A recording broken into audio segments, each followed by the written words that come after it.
Hello friend, कैसे हैं आप सभी। आप देख रहे हैं डिफरेंट यूनिक क्लासेस, जहां पर आपको मैथ के क्वेश्चन को बहुत ही ज़्यादा इमेजिन एंड डीपली करके समझाया जाता है। क्वेश्चन में देखो, सिंपल इंसीएस का एक क्वेश्चन है, बहुत इजी क्वेश्चन है, बहुत ही ज़्यादा इजी, बट आपको देखने में हार्ड लग रहा होगा। अभी हम आपको इसकी ट्रिक बताएंगे जिससे कि आप खुद कहोगे कि हाँ, क्वेश्चन में कुछ भी नहीं है। देखो, क्वेश्चन में कह रहा है कि कुछ मनी है और 5 साल के बाद वो कितनी हो जाती है, 9800 रुपये। ठीक है, a sum of money amount to rate 9800 after 5 year, मतलब 5 साल के बाद वो कितनी हो गई आपकी, 9800 रुपये। और 12005 कितने साल के बाद हो जाती है, 8000 के बाद। अब देखो, इसको हम कराएंगे कैसे, ये समझो ट्रिक इसकी। एट द सेम रेट, मतलब दोनों का रेट सेम ही है, मतलब जो परसेंटेज लग रहा है, इंटरेस्ट लग रहा है, वो सेम इंटरेस्ट लग रहा है।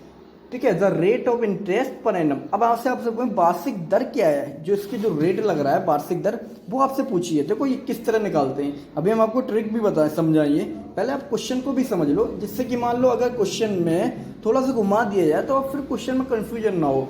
हम लोग करते क्या है, देखो ट्रिक तो पढ़ लेते हैं, फॉर्मूला याद कर लेते हैं, वो तो एग्जाम में होता क्या है, फिर एग्जामिनर जो होता है क्वेश्चन को थोड़ा घुमा देता है, फिर आप कंफ्यूजन हो जाते हैं कि इसमें हम क्या करें। इसलिए क्वेश्चन को समझना स्टार्ट करो आप, क्योंकि क्वेश्चन को समझ लोगे आप, कहीं पर भी कंफ्यूजन नहीं होगी।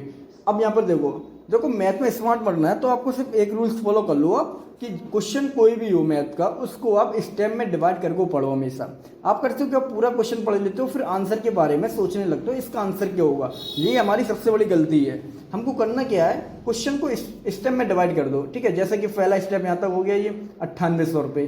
ठीक है, दूसरा स्टेप ये हो गया आपका 8000, तीसरा स्टेप ये, फोर्थ स्टेप ये। ठीक है, इस तरीके से ना। अब पढ़ने के बाद स्टेप में डिवाइड कर लिया हमने, अब उसको आप पढ़ो, समझो इसका मतलब क्या है, और समझने के बाद उसको सोल्व भी कर दो तुरंत की, क्योंकि फिर आपको आगे प्रॉब्लम ना आए। देखो हमने ये पहला क्वेश्चन पढ़ा, step a sum of money amount to rate 9800 after 5 year. ठीक है, अब इनका मतलब ये है कि 5 साल के बाद कोई राशि है। ठीक है, और वो 5 साल के बाद कितनी हो जाती है, 9800 रुपये हो जाती है, सिंपल इंटरेस्ट है। ठीक है, 5 साल के बाद कितनी हो गई है, 9800 रुपये।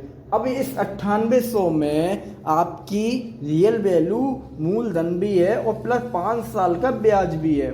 ठीक है, ये बात यहाँ पर क्वेश्चन के जो समझना बहुत जरूरी है। अगर आपको मैथ में एक्सपर्ट बनना है तो आप क्वेश्चन को समझना स्टार्ट करो, आंसर के बारे में मत सोचो, सिर्फ क्वेश्चन को ही समझना स्टार्ट करो, क्वेश्चन।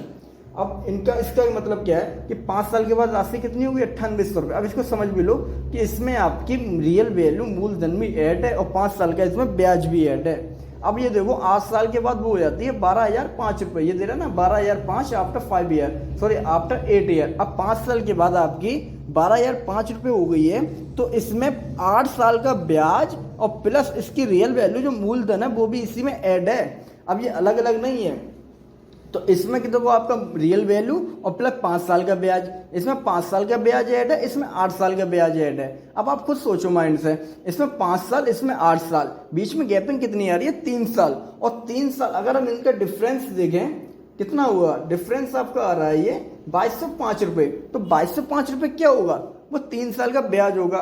क्या होगा, 3 साल का ब्याज, क्योंकि 9800 रुपये राशि थी, 6 साल में 1 साल का ब्याज और लगा होगा, फिर 7 साल में एक बार और ब्याज लगा होगा, और 8 साल में भी ब्याज लगा होगा। तो 8 साल के बाद कितनी होगी, 12005 रुपये। तो इसमें क्या है आपका, यहाँ तक इनका डिफरेंस में क्या है, 3 साल का ब्याज बढ़ गया है, तो 3 साल का ब्याज आप डिफरेंस आएगा 2205 रुपये। अब ये 3 साल का भाई ब्याज आया है जब 3 साल का ब्याज 2205 रुपये है, तो 1 साल का ब्याज कितना निकल कर आ रहा है, 735 रुपये।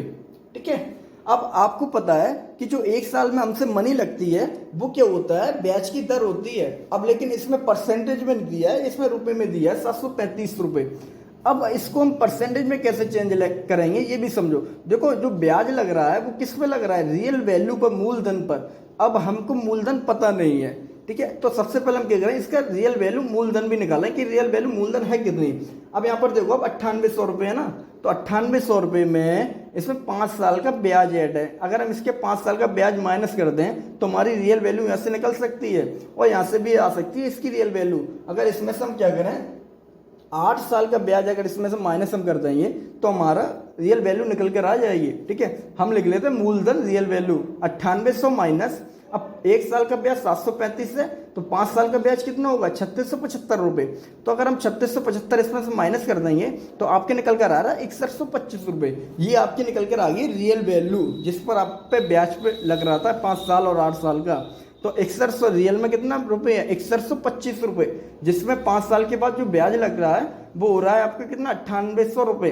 5 साल का ब्याज लगने के बाद कितना हो गया 9800 रुपये, और फिर इसमें 6, 7, 8 साल बाद ब्याज लगकर कितना हो जाती है वो राशि 12005 रुपये। बट रियल वैल्यू कितनी है हमारी 6125 रुपये। तो रियल वैल्यू हुई क्या होती है आपकी 100%, क्योंकि ब्याज किस पे लग रहा है, इस पे लग रहा है ना, इस पे तो ब्याज नहीं लग रहा है ना, क्योंकि रियल वैल्यू आपकी कितनी है मूलधन 6125, इसी पे तो ब्याज 1 साल बाद 2 साल बाद 3 साल बाद इस मनी पर लग रहा है ना। तो मेन मनी ये है, यही होगी आपकी 100%। तो 6125 रुपये बराबर 100%, ठीक है। तो 1 रुपये बराबर कितना हो गया आपका 100/6125, डिवाइड कर दिया हमने इसको, ठीक है। अब हमें निकालना कितने हैं 735 रुपये कितने परसेंट होंगे, क्योंकि 6125 कितना है आपका 100, हमको निकालना कितना 735 रुपये, क्योंकि जो रुपए लग रहे हैं वो 735 रुपये लग रहे हैं। अब इसको परसेंटेज में निकालना है तो इसका मैंने लगा दिया डिवाइड, तो निकल के आ गया 1 रुपये बराबर 100/6125। अब 735 का कर दिया हमने मल्टी, तो 735 इक्वल 100% मल्टी 735/6125। इसको हम डिवाइड भाग देंगे तो आपका आंसर आ गया 735 बराबर 12%। तो ये आपका निकल कर आ गया कि जो रेट है वो 12% रेट है। अब देखो उसकी ट्रिक भी समझ लो, क्वेश्चन अगर आपको अच्छे से समझ में आ गया हो तो ठीक है, नहीं समझ में आया तो फिर से समझ लो। 5 साल के ब्याज 5 साल के बाद जो मनी हो गई है वो 9800 हो गई है, इसमें 5 साल का ब्याज है और रियल वैल्यू है जो मूलधन है, ठीक है। ये 8 साल के बाद है, इसमें 8 साल का ब्याज है। तो इसीलिए मैंने क्या किया है, इस मनी में से 9800 में 5 साल का ब्याज मैंने कर दिया माइनस। अब ब्याज निकाला कैसे है मैंने, वो यहाँ से निकाला है। 3 साल का कितना हुआ है 2205 रुपये, 1 साल का कितना हो गया 735, 1 साल का निकल कर आ गया, तो 5 साल का हमका निकल कर आया 3675, हमने माइनस कर दी, रियल वैल्यू निकल कर आ गई। अब रियल वैल्यू पर ही ब्याज लगता है, इसलिए ये होगी 100%, क्योंकि जिसकी बात होती है वही होती है 100%। तो 100% आपकी निकल कर आ गई है 6125 रुपये। अब इसके हिसाब से 735 कितना है आपका 12%, ठीक है। अब देखो ट्रिक क्या है, ट्रिक होती है इंटरेस्ट मल्टी 100 मूलधन रियल वैल्यू, ठीक है। तो इंटरेस्ट तो हम माइंड में कैलकुलेट कर सकते हैं कि 12005 माइनस 9800 2205 डिवाइड 3, तो 735 इंटरेस्ट कितना आ गया 735 मल्टी 100%, ठीक है। अब मूलधन कैसे निकालेंगे 9800 माइनस 5 मल्टी 735, 5 साल का ब्याज माइनस कर देंगे 9800 में से, तो ये आपका आ जाएगा मूल वैल्यू, ठीक है, रियल वैल्यू।